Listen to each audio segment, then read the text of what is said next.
కూర్చోండి సార్.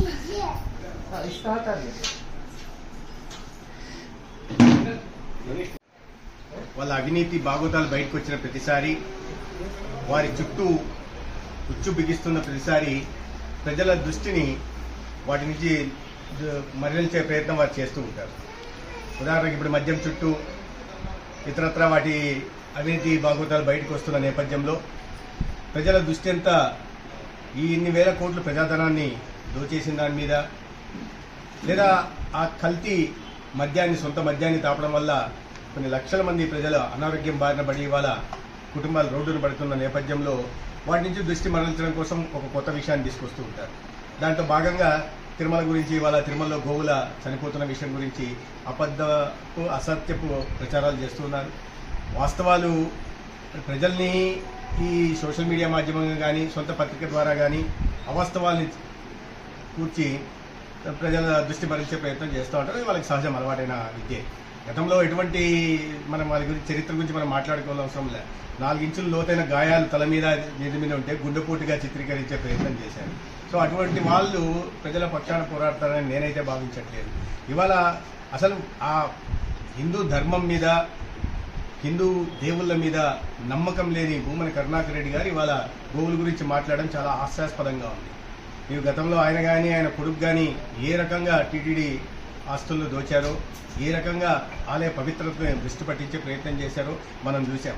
నెయ్యి చివరికి లడ్డులో వాడే నేతి విషయంలో కూడా అవినీతికి పాల్పడి హిందువుల కోట్లాది మంది హిందువుల మనోభావాల్ని వారు దెబ్బతీసిన విషయం కూడా మనం ఒకసారి గుర్తు చేసుకోవాలి. అనేక విషయాల నుంచి వాళ్ళు దృష్టి మరల్చే ప్రయత్నం, వాళ్ళ కొడుకు కుమారుడే అనేక విషయాల్లో ఈ కల్తీ నెయ్యి విషయంలో వాళ్ళ కుమారుడు ఉన్నాడనే విషయం మనకు అందరికీ తెలుసు. అటువంటి వ్యక్తి, ఆ కుటుంబాలు ఇవాళ ఈ రకంగా మాట్లాడడం, మరి వాస్తవం మీ దాంట్లో ఉంటే కూటమి నాయకులు మీకు సవాల్ ఇస్తున్నారు కదా, రండి చూపించమని చెప్పి, ఎందుకు రాలేదు? డ్రామాలు ఆడడం ఎందుకు? ఎస్పీ గారు చెప్పారు మీరు మీ గన్మెన్లతో కొంతమందితో మాత్రం వెళ్ళమని. అది కాకుండా ఇంటి దగ్గర ధర్నాలు చేయడంలో ఔచిత్యం ఏంటి? అంటే మీరు చేస్తున్న వాదనలో పసలేదు.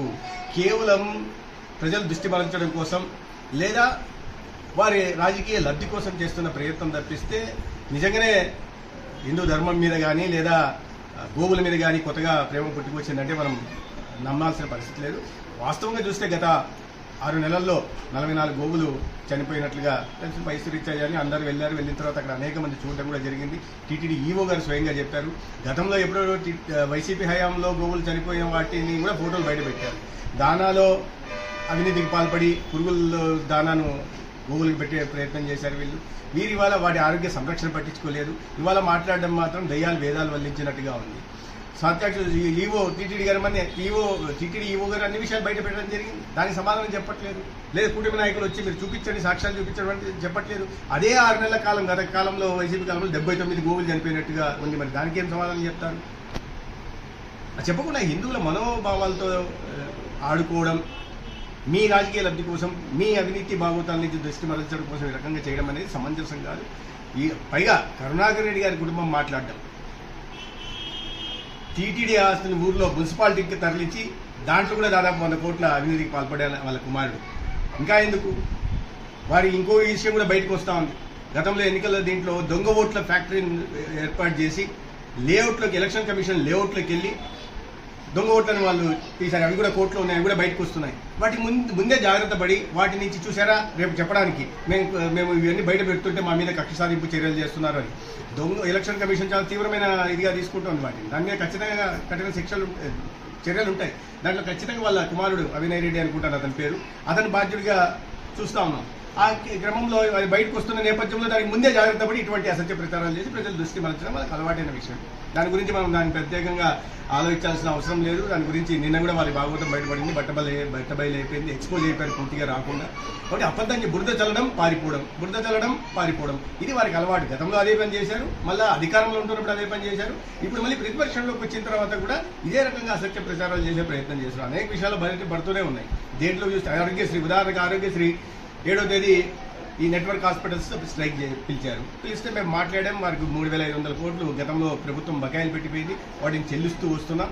మాట్లాడిన తర్వాత వాళ్ళు విరమించుకున్నారు. కానీ నెక్స్ట్ డే పేపర్లో రావడం మాత్రం మొత్తం ఆరోగ్యశ్రీ ఎక్కడా లేదు అని. తర్వాత చూస్తే ఆ రోజు వివరాలు చూస్తే 6,500 అడ్మిషన్స్ అయ్యాయి, 6,200 ప్రీ ఆథరైజేషన్స్ అయ్యాయి. సగటున రోజుకి 5,500 అవుతాయి. ఆ రోజు 6,500 అడ్మిషన్స్ అయితే నెక్స్ట్ డే పేపర్లో మాత్రం ఆరోగ్యశ్రీ పూర్తిగా ప్రజలు అతలాకుతలం, జీవనం ఎంత ఇదైపోయింది, ప్రాణాలు పోతున్నాయి అన్నట్టుగా రాశారు. అంటే దాన్ని బట్టి అంటే ఇటువంటి ప్రజల ఆరోగ్యానికి సంబంధించిన విషయాల్లో అబద్ధాలు చెప్పగలిగిన వాళ్ళకి దేని మీదకైనా అబద్ధాలు చెప్పగలరా, సత్య ప్రచారం చేయగలరు. సార్ అలాగే మెడికల్ కాలేజ్